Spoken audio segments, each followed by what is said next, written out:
Hi guys, it's Ryan at International Barrels. We're launching the Deuce 2.0, and I thought I would do a short video to make sure that everybody knows how to assemble and disassemble the bolt. It's not super complicated, but there's a couple little things that you need to do. So come on and I'll show you what we got. Okay, so these are the pieces for the new Deuce 2.0 bolt. We're going to go over them individually and show you what we got. First off, we have the caulking ring, which has the bolt handle attached to it. Nothing special there. Next up is a one-piece heavy firing pin. As you can see, the lug is quite thick, much thicker than the original. And we have the specially designed spring. It's going to ship with two, so that you can monkey around cutting a loop or two off if you like to lighten up the bolt lift. After that, we have the caulking piece, which you'll notice has a screw on the inside. In order to loosen the screw off or tighten it up, here I'm tightening it up, so this would be pressing against the firing pin. You go clockwise, and to loosen it off so you can change or disassemble the bolt, you have to go counterclockwise just until it stops. Don't force it. It's just touching the firing pin. And then we have the bolt shroud. Nothing special there, but it looks pretty cool.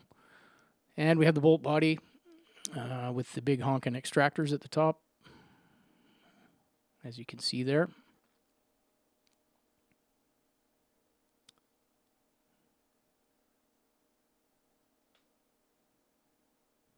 Okay, so to assemble this sucker, we're going to take the bolt shroud and we're going to drop the caulking piece in. We're going to make sure that that screw is all the way out, which means we will attempt to turn it counterclockwise. Then we'll take the firing pin and we'll drop the spring on it, and we will stick them together like so. Now the easiest thing to do is to put the bolt body, which is super engineering at its best, put it in there and use it as a wrench to turn it.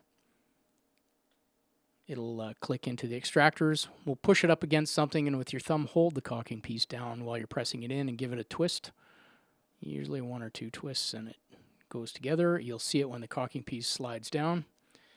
And then we're going to take it and we are going to turn the whole thing until it stops. We're going to go clockwise until it stops.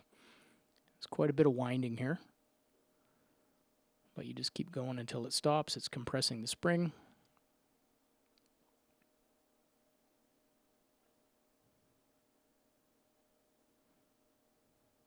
Okay, and once we get to the end, we are going to make sure that the actual portion of the firing pin that strikes the primer is on the left-hand side, as you can see there, pointing down.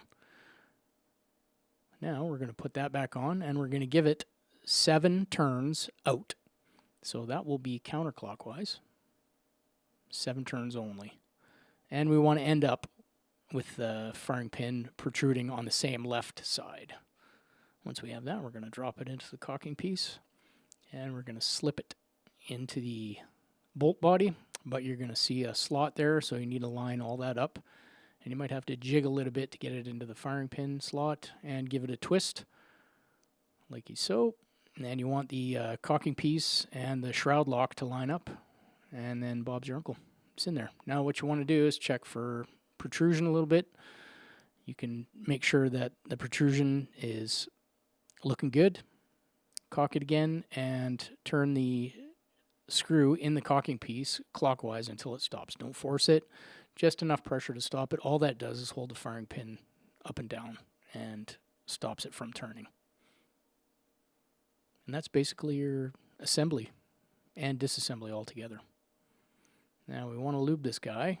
These are good spots. I've found that grease seems to work the best, whether you're using an engine grease like I was in this video, or moly grease also works really well.